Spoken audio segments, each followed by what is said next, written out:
মনে করেছিলাম আগস্ট মাসের 5 তারিখে নতুন করে বাংলাদেশ স্বাধীন হয়েছে, মনে হয় আমরা আবার নতুন করে স্বাধীন দেশে বসবাস করা শুরু করেছি।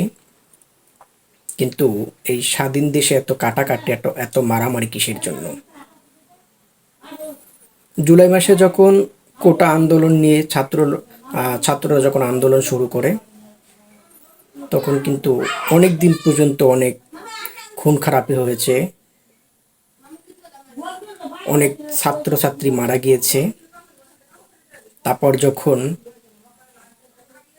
শেখ হাসিনাকে গদি থেকে নামানোর জন্য এক দফা আন্দোলন শুরু হয়েছে, তখন কিন্তু আমাদের মিডিয়া পার্সন অনেক দেখা যায় অনেক কন্টেন্ট ক্রিয়েটার, তারপরে অনেক মানে সুপারস্টার এই আন্দোলনে নেমেছেন শেখ হাসিনাকে গদির থেকে নামানোর জন্য। তো অবশ্য 5 তারিখ, আগস্ট মাসের 5 তারিখ শেখ হাসিনা গদি থেকে পদত্যাগ করছেন। তো আসলে এখানে সবারই অবদান আছে। এখানে কিন্তু আমিও কারো মানে শুধু এখানে যে ছাত্ররা ছিল, সাধারণ জনগণও ছিল, বাট এখানে বিএনপির লোকে ছিল। কিন্তু তখন কিন্তু অনেক মিডিয়া পার্সনও ছিল, অনেক সুপারস্টারও ছিল এই আন্দোলনে। যেমন এর ভিতরে কিন্তু আমাদের অনেকের পরিচিত হিরো আলম ভাইও ছিল। হিরো আলম ভাই কিন্তু আন্দোলন করছে শেখ হাসিনার পদত্যাগের জন্য। কিন্তু হিরো আলম ভাই আন্দোলন করো, কিন্তু আজকে এই 8 তারিখ সেপ্টেম্বরের, আজকে 8 তারিখ, আজকে দেখলাম হিরো আলম ভাইকে অনেকগুলো লোক একটা পাবলিক প্লেসে তাকে ফুটবলের মতো তাকে মারতেছে, মানে ফুটবলের মতো তাকে লাথি মারতেছে। অনেকে তাকে দেখা যায় পুরা একদম তুলার মতো উড়িয়ে নিয়ে যেতেছে, মারধর করতেছে। কিন্তু কেন? হিরো আলম ভাইয়ের অপরাধ কি? কেউ বলতেছে হিরো আলম নাকি কিছুদিন আগে আমাদের বিএনপির তারেক জিয়ার নামে হিরো আলম নাকি কি বাজে মন্তব্য করছেন। কিন্তু হিরো আলম তো বারবার জানতে চেয়েছে যে আমি যে তারেক জিয়ার নামে বাজে মন্তব্য করছি, পারলে একটা ফুটেজ দেখান। কিন্তু যারা আজকে হিরো আলমকে মারতেছেন তারা প্রয়োজন ঠিকই তো বলছে, হিরো আলম ঠিকই বলছে, একটা ফুটেজ দেখান আপনারা। কিন্তু ফুটেজ না দেখি, কারণ আসলে এখন হিরো আলম কোথায় যাবে? আওয়ামী লীগের সময় হিরো আলম মার খায়, বিএনপির সময় হিরো আলম মার খায়, তাহলে হিরো আলম যাবে কোথায়? কারণ হিরো আলম তো বাংলাদেশের একজন নাগরিক, হিরো আলম বাংলাদেশে থাকার অধিকার আছে। কিন্তু হিরো আলম একটা কথা বলছে যে এখনো বিএনপি কিন্তু দলীয়ভাবে বিএনপি কিন্তু এখন এই যে স্বাধীনতা, আমি এর ভিতরে কথা বলতেছি যে বর্তমানে যে দেশ স্বাধীন, কিন্তু দেশ স্বাধীন কিন্তু বিএনপি করেনি। হয়তো অনেকে বলতে পারেন আসলে আমিও কিন্তু বিএনপি করি, আমিও বিএনপিকে ভালোবাসি, যত আমি মিডিয়া পার্সনের পাশাপাশি আমি বিএনপিকে অনেক ভালোবাসি, বিএনপিকে অনেক শ্রদ্ধা করি। কিন্তু আমি আওয়ামী লীগকে পছন্দ করি না, আমি বিএনপিকে অনেক পছন্দ করি।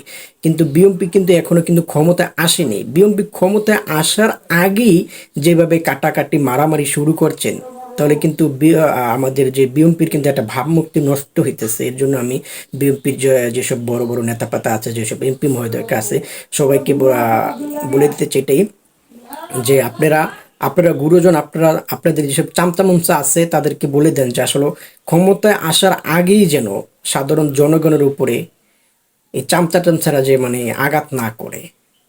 কারণ এই যে হিরো আলমের মতো একটা মানুষ, কারণ যাকে পুরো বাংলা এবং কি ব্যাপক জায়গার মানুষ তাকে চিনে, তাকে যেমন আজকে দেখলাম এক জায়গায় ওপেনলি তাকে মারতেছে। তাহলে কি এই যে দেশ স্বাধীন করার জন্য যে এত মানুষ এত আন্দোলন করছে, তাহলে দেশ স্বাধীন হলো কোথায়? বিএনপি এখন ক্ষমতায় না আসতে, কিন্তু আমি বিএনপি করি, আমি বারবার বলছি আমি বিএনপি করি, কিন্তু এখন আমরা ক্ষমতায় আসার আগেই যদি আমরা সাধারণ জনগণের সাথে মানে তাদেরকে আমরা হুমকি দুমকি মারধর করি, তাহলে কি আমরা কি ক্ষমতা আসতে পারবো? মনে হয় না যে আমরা ক্ষমতা আসতে পারবো। কারণ এখন তো আমাদের তো এখনই আমরা ভাবমূর্তি নষ্ট করে ফেলতেছি, তো আমরা ক্ষমতা আসবো কিভাবে? মানুষ তো দেখতেছে আমরা ক্ষমতা আসার আগে আমরা ওখানে ওকে মারি, ওখানে ওরে মারি, ওখানে ওরে আটকাই।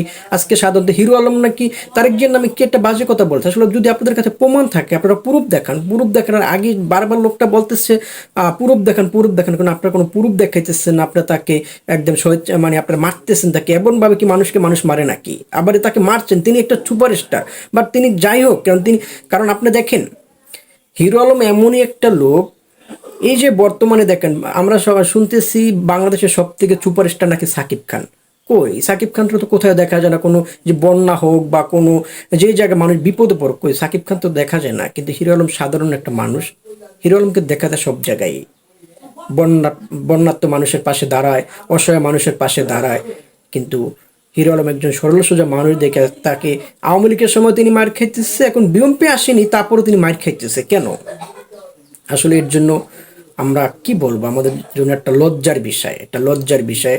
কারণ হিরো আলম তো এই দেশ স্বাধীন করার পিছনে তো হিরো আলমের তো একটা ছিল। এখানে হিরো আলম তো আন্দোলন করছে শেখ হাসিনার পদত্যাগের জন্য। কিন্তু আজকে কি হলো? আন্দোলন করে আজকে কি হলো? আজকে তিনি একটা পাবলিক প্লেসে তিনি মার খেতেছে। কিন্তু এইসব বন্ধ করেন, বিএনপি যারা আছে তারা এসব বন্ধ করেন, নাহলে কিন্তু আসলে আমাদের যেটা ভাবমূর্তি এগুলো নষ্ট হয়ে যাবে। তাহলে তো জনগণ ভাববে যে আমরা ক্ষমতা আসার আগে যদি আমরা এমন অপব্যবহার করি তাহলে আমরা কিভাবে ক্ষমতায় আসব। কিন্তু হিরো আলমকে এইভাবে রাস্তায় ফালিয়ে মারাটা আসলে উচিত হয়নি। এর জন্য তীব্র নিন্দা জানাই, যে আসলে সঠিক বিচার হোক। কারণ আমি জানি এখানে কিন্তু শুধু যে বিএনপির লোক নেই, এখানে কিছু আওয়ামী লীগের চামচাও আছে যারা হলো সুবিধা পার্টি। আওয়ামী লীগ যখন ক্ষমতা থাকে তখন আওয়ামী লীগের মানে বড় বড় নেতাদের পাও চাটে। এখন বিএনপি ক্ষমতায় আসেনি, তারপরে দেখা যায় এখন কেউ পিঠ বাঁচানোর জন্য বিএনপির নেতাদের পাও চাটতেছে, তারাই কিন্তু হিরো আলমকে মারছে। কিন্তু এইসব বন্ধ করেন, এসব বন্ধ করেন, এসব বন্ধ না করলে দেখা যায় বিএনপির কিন্তু যে একটা মানে ভাবমূর্তি সেগুলো নষ্ট হয়ে যাবে।